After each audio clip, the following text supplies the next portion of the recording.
Let me show you what's going on out there because I've got all kinds of weather stories related to the storm that's out there right now. There's your picture, okay? I'm in a little bit of a shaky camera there. The winds are kicking in. It's 54 degrees right now, all right?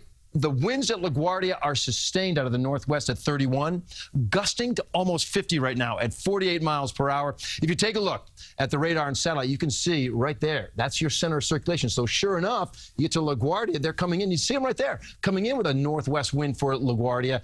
If you go out to the east end where the real heavy rain is, it's actually got a wind coming in off the water from the southeast. But boy, a severe thunderstorm warning in effect right now for the Twin Forks. The heaviest activity anywhere from Southold over towards Springs, East Hampton, and east of that.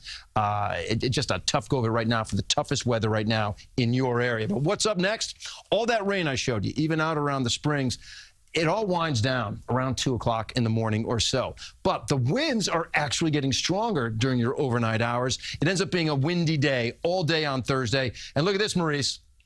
That wind tomorrow comes in from the west. For the batters at Yankee Stadium, they face east-northeast. So you put a westerly wind behind a batter, that's pushing that ball out of the stadium. Could be a lot of home runs out there tomorrow at Yankee Stadium. So far for rain, we've been talking about picking up, 1 to 3 inches, pretty widespread throughout the area. And boy, that just played out almost exactly. Belmar, the only spot coming in under an inch on this map at 0.5, so half an inch for you. 1 3/4 inches for the city, the biggest number, approaching 3 inches at Liberty at 2.6. Taking a look at what's going to be happening from this point forward. So we got the heavy rain out east right now.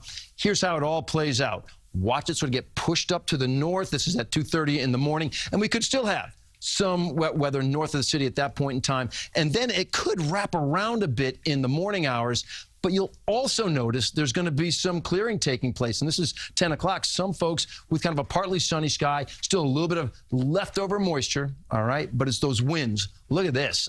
Thursday morning, 8:30. Your winds are blowing, pick the numbers here, basically 35 to 45 for a broad spectrum for almost anybody. 35 to 45, 8:30 in the morning, and it kind of stays that way right throughout your day. You see some 50s flashing on there. Here you are, 8 o'clock.